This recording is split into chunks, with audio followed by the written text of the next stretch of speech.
Good afternoon, evening, morning, or any time of the day. It's Mrs. Gannon, and today we're going to learn a little bit about imagery. And I know that a lot of you have heard about this and actually use it already. And what imagery really does is to paint a picture for your reader. So it allows them to visualize and become a part of your story just by using your words. And how we create imagery in our writing is by using words or phrases that appeal to our five senses. It helps the reader create a more realistic picture of our story. We're going to start with a small example to kind of show you what we're going to be looking at today. So the sentence that we're going to be looking at is, I am mad.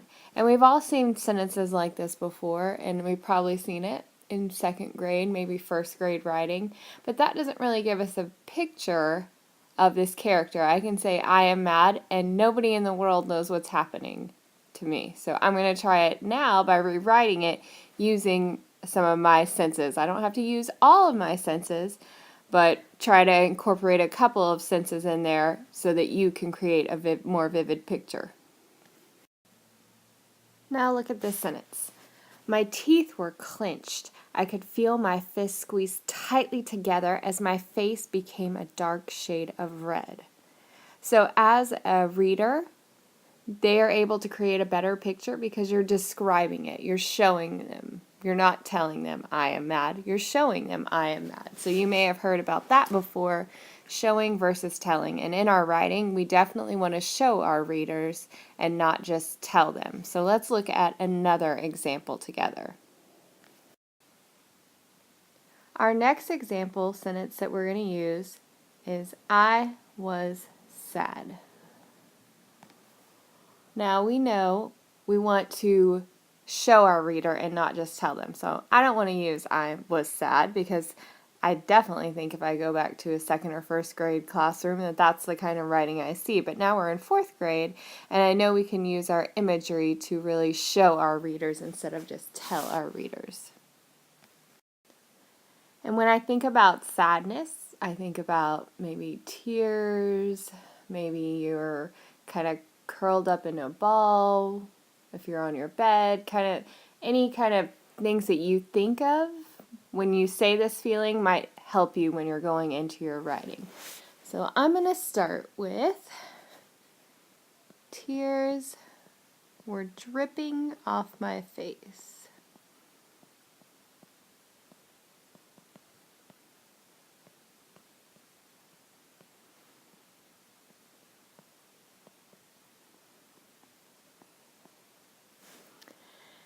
And my body was shaking. Let's see, what could my body be shaking like? My body was shaking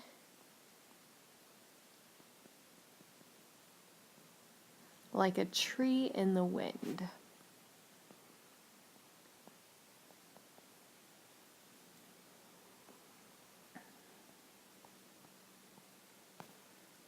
Can't forget that period at the end of my complete sentence. So you can see how I've taken that sentence, I was sad, and turned it into a better sentence that has more imagery in it. Tears were dripping off of my face, and my body was shaking like a tree in the wind.